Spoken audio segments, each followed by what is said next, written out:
నేను వాళ్ళ ఇంటికి వెళ్ళినప్పుడు అందులో ఒకటి పువ్వులు రేకులు కింద విడదీసి పూజ చేయవచ్చా అని అడిగారు.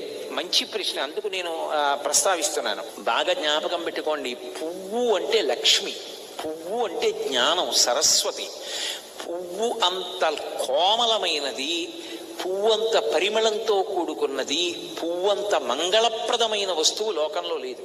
అందులో ఎర్రటి పువ్వు కానీ నేల మీద పడి ఉందనుకోండి, ఎవరైనా సరే దాన్ని తీసి. ఆవిడ నన్ను 2 ప్రశ్నలు అడిగారు నేను వాళ్ళ ఇంటికి వెళ్ళినప్పుడు.